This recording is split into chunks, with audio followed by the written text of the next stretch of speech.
히틀러를 아시나요? 그의 이름 말고 그의 영혼 말입니다. 그는 어느 나라 사람일까요? 독일인인 줄 알았어요. 그런데 오스트리아 출신입니다. 아돌프 히틀러. 오래전부터 이 사람은 한번 그 속내를 샅샅이 보고 싶었어요. 어떻게? 이름을 풀어보면 되죠. 오늘이 그 날입니다. 동서고금 이름풀이 아돌프 히틀러 시간입니다. 이 얼굴을 보세요. 이것은 매우 단호한 표정이죠. 스스로 그렇게 컨셉을 만들고 있습니다. 이렇게 말하는 듯하죠. 우리는 우월하다. 그리고 우월한 우리 민족이 세계를 다스려야 한다. 그 사이에 낀 바이러스 잡종 같은 인류는 기탄없이 말살하자. 그래서인지 그는 웃는 모습을 사진으로 찍은 적이 거의 없습니다. 참 비극적 컨셉이죠.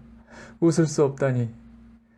1889년 독일과 오스트리아 접경 이인 강변에 태어납니다. 네 번째 중 두 번째로 제가 시간 이동을 해서 5살 무렵에 아돌프 히틀러의 집을 가보았습니다. 어머니께서 참 고우시군요. 그녀는 아이 히틀러를 극진히도 아끼고 돌봤던 엄마입니다. 혹시 히틀러 어머니 클라라이신가요? 그녀는 말없이 손가락으로 아이를 가리켰습니다.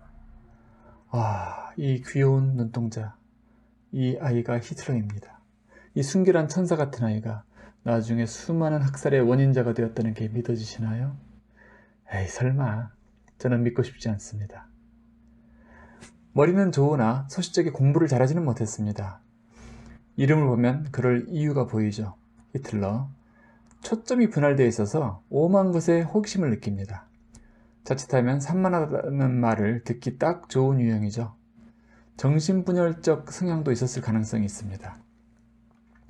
본인의 소시적 꿈은 예술가였을 겁니다. 그는 이름을 보면 지적이고 정신적이며 기존의 것의 아름다움과 가치를 부여하는 데 천재적인 구조를 가지고 있습니다. 저는 그 아이의 그림을 보았습니다만 여기에 올리진 못하겠네요. 이런 건물 그리고 이런 평화로운 풍경을 그렸는데 너무 좋았습니다. 히틀러가 사랑한 스타일의 그림은 웅장한 건축물 그림, 그리고 거리, 평화로운 시골 풍경 등이었죠. 상상해 보시길. 파스텔조, 또 아주 굉장히 디테일한 섬세한 그림들입니다. 사진에서는 담을 수 없는 웅장하면서도 아련한 그의 혼이 실려 있습니다. 그리고 촉촉한 감수성이 있죠. 금연은 고독한 예술가, 화가 등의 측면인데 아돌프는 독특한 게 분산과 집중이 한 운명의 지도 속에 평행선을 그리고 있습니다. 엄청난 활동량도 보여준다는 뜻이죠. 트럼프가 그랬듯이. 이런 사람이 정권을 잡으면 대업을 해내곤 합니다. 대업 또는 대사고일 수도 있어요. 아버지의 반대로, 아버지 참 고지식하게 생기지 않았습니까?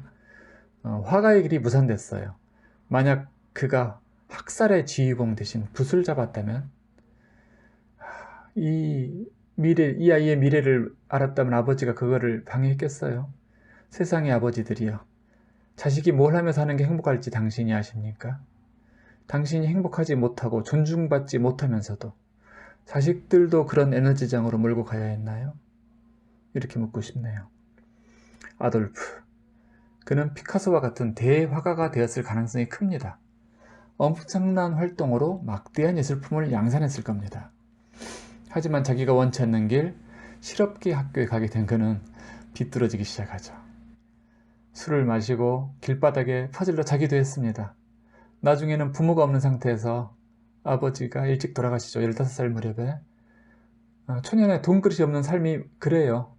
아주 힘든 삶이 돼버렸습니다. 그런데 이 사람은 운명의 선이 루오의 그림처럼 아주 선명합니다. 진하고 이리저리 눈치 보지 않죠. 이게 바로 신들이 좋아할 만한 운명입니다. 그런 존재는 세상의 큰 발전을 위한 제목으로 쓰이기도 해요. 세계 대통합이라든가 전쟁 없는 세상을 만든다거나. 그리고 그 주인공이 어떤 사람들을 만나고 영향받느냐가 참 중요하죠.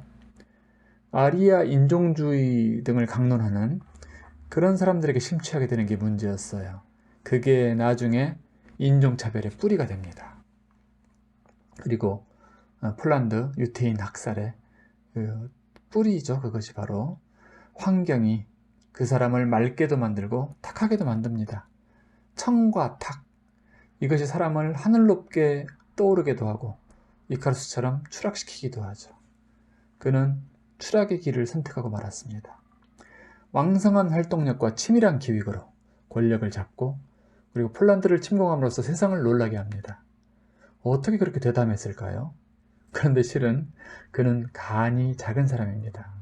간이 작으면 담도 약합니다. 간이 약하면은 겁이 은근히 많아요. 간이 콩알만 하다고 하죠. 그래서 오히려 불안하고 불안하니까 사고를 치는 겁니다. 그의 수기운, 즉 전립선 쪽도 문제입니다. 그의 성불구자설은 그런 그의 건강을 표현한 것인지도 모릅니다. 그리고 그는 치과 질환에 시달렸죠. 치아는 어느 장부와 연관될까요? 네, 신장방광입니다. 그의 이름에서 그 장부가 극을 하느라 고생하고 있죠. 그는 아이러니하게도 유태인 여자 이삭을 사랑했습니다. 그런데 이삭, 그녀는 그가 자기를 사랑한다는 것을 몰랐답니다. 만일 알았다면, 그리고 둘 사이에 따뜻한 사랑이 이루어졌다면 히틀러가 유태인을 나중에 학살했을까요? 아니었겠죠. 제가 보기에 그는 성불구자라기보다는 사랑의 불구자입니다. 자기 조카에게도 이상한 행위를 요구하여 그녀를 자살에 이르게도 했죠. 심혈관도 문제가 있고 허리도 무거웠을 겁니다. 불면증도 그를 평생 괴롭힌 증상입니다. 불면증은 어느 장부의 결함으로 오는 걸까요? 심장의 화기가 머리로 올라갔다가 제때 돌아오지 못하고 뇌에 머물러 있고 눈에 머물러 있으면 잠이 안 옵니다. 눈이 안 감아져요. 심장의 기운이 다시 심장으로 돌아와 줘야 되는데 그래야 멜라토닌이 분비되면서 잠이 소르르 오거든요. 어둠이 오면서 멜라토닌이 분비되고 그래서 잠이 오고 이런 순서인데 그게 안 돼요. 더구나 신장 방광 기운이 왕성해야 뇌를 식혀줘서 뇌가 싸늘해지면 잠이 옵니다. 그런데 히틀러는 심장 기운과 심방광 기운이 좋지 않았어요. 그러니 열이 올라가서 내려오지 않습니다. 계속 오만 생각이 들고 불안하고 잡생각 속에 시달리죠. 그러니 삶이 고통스러웠을 거예요.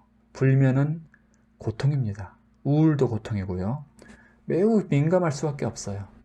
그래서 결국은 코카인에 중독됩니다. 불면과 우울을 이기기 위해서 코카인에 빠지죠.